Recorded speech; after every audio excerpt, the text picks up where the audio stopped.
60 seconds में आप कैसे अपने आप को नींद में लेके जा सकते हैं या आप अपने आप को सुला सकते हैं।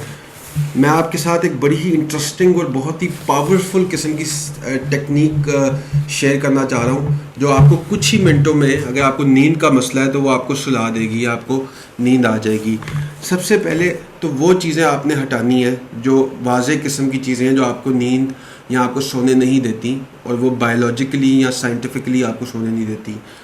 अगर आप ओवर ट्रेनिंग कर रहे हैं कि आपकी बॉडी की जितनी वो है, जितनी बॉडी आपकी कर सकती है एक्सरसाइज, उससे ज़्यादा आप एक्सरसाइज कर रहे हो, तो होता यह है कि आपके ब्रेन में एक सिंपैथेटिक नर्वस सिस्टम होता है, वो उसका लेवल ऊपर चला जाता है। जब सिंपैथेटिक नर्वस सिस्टम का लेवल ऊपर जाता है तो एक केमिकल है आपकी बॉडी के अंदर जिसका नाम है एड्रीनालिन। एड्रीनालिन आपको एक्टिव रखता है, तो उसका लेवल भी ऊपर चला जाता है। अब एड्रीनालिन जिस इंसान के अंदर उसका लेवल ऊपर होएगा वो सो नहीं सकता किसी भी तरीके से। तो अगर आप किसी भी किस्म की एक्सरसाइज कर रहे हैं सोने से पहले, या आप हाई इंटेंसिटी इंटरवल ट्रेनिंग कर रहे हैं, तो आप 5 दिन ना करें हफ्ते में, आप 2 या 3 दिन करें, तो आपको ये इसका इफेक्ट आएगा। दूसरा है, अगर आपका कमरे का टेम्परेचर बहुत गर्म है तो उससे भी आपको नींद प्रॉब्लम नहीं आएगी, वो आपको चेंज करना पड़ेगा। तीसरा है, अगर आप बहुत ज़्यादा चीनी कार्ब्स वाले खाना खा रहे हैं, तो जब आप कार्ब्स वाला खाना ज़्यादा खाते हैं तो वो आपका विटामिन B1 का लेवल जो है ना वो नीचे गिर जाता है। विटामिन B1 का लेवल अगर आपकी बॉडी में कम होएगा तो नींद में बहुत ज़्यादा मसला होएगा, और ये ज़्यादातर लोगों को इसका मसला होता है। आपका अगर आप स्ट्रेस बहुत ज़्यादा लेते हो या चाय बहुत ज़्यादा पीते हो, उससे भी विटामिन B1 का लेवल नीचे गिर जाता है। बहुत से लोगों को आदत है बहुत ज़्यादा चाय पीने की, तो उनको ये पता नहीं चलता कि उनका विटामिन B1 का लेवल नीचे गिर रहा है, जिसकी वजह से उनको नींद आने में मसला होता है। उसके बाद आपका होता है कि आपके पेट के अंदर जो फ्रेंडली बैक्टीरिया होता है, माइक्रोबायोम होता है आपके बॉडी के अंदर, उसका लेवल ऊपर नीचे हो या ख़राब हो, अनबैलेंस्ड हो, तो उसकी वजह से भी आपको प्रॉब्लम आ सकती है। और उसके लिए आप कीफ़र का इस्तेमाल कर सकते हैं। यह आपका डेयरी प्रोडक्ट होता है कीफ़र। इसमें प्रोबायोटिक्स बहुत ज़्यादा होते हैं, या फिर आप प्रोबायोटिक्स खा सकते हैं जिससे आपका वो लेवल जो है वो बेहतर हो जाए और आपकी नींद फ़ौरन से आपको बेहतर तरीके से आ सकती है। पांचवा है उन लोगों को जिनको इंसुलिन रेजिस्टेंस होती है। डायबिटिक्स जो लोग होते हैं उनको इंसुलिन रेजिस्टेंस होती है। अगर डायबिटीज़ नहीं भी हुई डायग्नोज, तो फिर भी आपको इंसुलिन रेजिस्टेंस का मसला हो सकता है।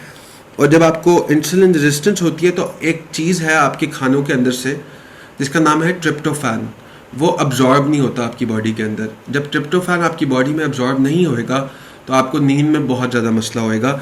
इसके लिए आप कीटोजेनिक डाइट कर सकते हैं, कीटो डाइट कर सकते हैं, या फिर आप कार्निवोर डाइट कर सकते हैं, जो गोश्त कि आप अपनी डाइट में सिर्फ गोश्त का इस्तेमाल करें, बीफ का, स्टेक्स का, तो उससे ये प्रॉब्लम आपकी जो इंसुलिन रेजिस्टेंस है वो नीचे जाती है। लेकिन ये लंबे समय के लिए, लंबे टाइम के लिए आपको ये करना पड़ता है। बहुत से लोग लॉन्ग टर्म कीटो कर रहे होते हैं और उनको भी प्रॉब्लम होती है सोने में, और उनके लिए ये है कि आप अगर जो बेरीज़ होती हैं, ब्लूबेरीज़, वो आप थोड़े से 10 या 12 छोटी छोटी बेरीज़ होती हैं वो खा लें। उसमें आप कीटो से भी बाहर नहीं निकलते और आपको थोड़ा सा कार्ब मिल जाता है और फाइबर मिल जाता है, जिससे आपका इंसुलिन का थोड़ा सा लेवल ऊपर जाता है और आपका जो ट्रिप्टोफैन है वो आपके ब्लड में अब्जॉर्ब हो सकता है, और उसकी वजह से फिर आपको नींद बेहतर आती है और फ़ौरन आ जाती है, मतलब कि नींद आने में वो हेल्प करता है। अगर तो आप सोडियम में डेफिशिएंट है, आपका सोडियम का लेवल बॉडी में कम है, अगर आपका सोडियम का लेवल कम है तो आपका सिंपैथेटिक नर्वस सिस्टम फिर से ऊपर चला जाता है, और आपका सिंपैथेटिक नर्वस सिस्टम जब ऊपर चला जाता है तो वो आपको फिर सोने नहीं देता।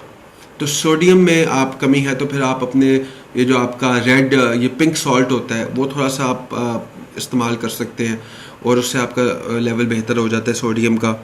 अब आते हैं टेक्निक पे। वो टेक्निक जो आपको कुछ ही सेकंड्स में या मिनट्स में सोने देती है। इस टेक्निक को साइंटिफिकली ये बैक्ड है, ये स्ट्रॉन्ग किस्म की टेक्निक है। आप इसको इस्तेमाल करके इसको आप देख सकते हैं। ये सारी तो हमने डिस्कस कर ली ना बातें जो आप कर सकते हो खाने में और सारा कुछ। ये है आपकी टेक्निक। आपने करना ये है कि आपने एक सिंक्रोनाइजेशन पैदा करनी है अपने जो सांस लेने के तरीके में, और दिल की जो आपकी धड़कन है, जो आपकी हार्ट बीट है, और आप लंग्स से जो सांस ले रहे हो, उसमें एक बैलेंस क्रिएट करना है। वो आपको तरीका भी बता दूंगा बैलेंस क्रिएट किस तरह करना है।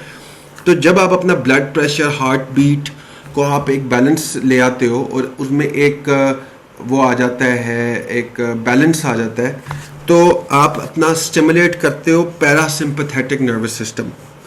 पैरासिम्पैथेटिक नर्वस सिस्टम आपको सोने में इंतहाई मददगार होता है, आप फ़ौरन उसको सोच सकते हो। और ये आप किस तरह बैलेंस कर सकते हो, थोड़ी सी प्रैक्टिस करनी पड़ेगी, आपको प्रैक्टिस करनी पड़ेगी इस तरीके की जिससे आप मतलब कि आपको नींद बहुत जल्दी आ जाएगी। वो है कि आपने ब्रीथ इन करना है 5.5 सेकंड्स के लिए, 5.5 सेकंड्स के लिए आपने ब्रीद इन करना है और 5.5 सेकंड्स के लिए ब्रीद आउट करना है। होता ही है कि कई दफ़ा हम ब्रीद इन लंबा करते हैं और फिर जल्दी से ब्रीद आउट कर लेते हैं, बाहर हवा निकल जाती है, लेकिन इसका टाइम आपने देखना है। 5.5 सेकंड हवा आपकी अंदर जाएगी, सांस 5.5 सेकंड सुकून से नाक से सांस बाहर जाएगा। तो जब आप इसको करते हैं तो एक सिंक्रोनाइजेशन पैदा हो जाती है आपकी हार्ट बीट पे और आपके ब्लड प्रेशर में, और आपके 1 मिनट में जो आपकी दिल की धड़कन होती है वो इक्वल हो जाती है, वो एक जैसी हो जाती है। तो जब आप इसको प्रैक्टिस करते रहते हो, स्टॉप वॉच के साथ प्रैक्टिस कर लो, तो आप देखोगे कि आपको कुछ ही सेकंड्स के अंदर या कुछ ही मिनटों के अंदर आपको बहुत प्यारी किस्म की नींद आ जाएगी और आप सुकून से सो सकते हैं। तो 5.5 सेकंड आपने सांस अंदर लेना है और 5.5 सेकंड आपने बाहर सांस को निकालना है और नाक से सांस लेना है। इसको आप ट्राई करें और देखेंगे आपको फिर किस तरह से नींद आती है। बहुत बहुत शुक्रिया। Thank you.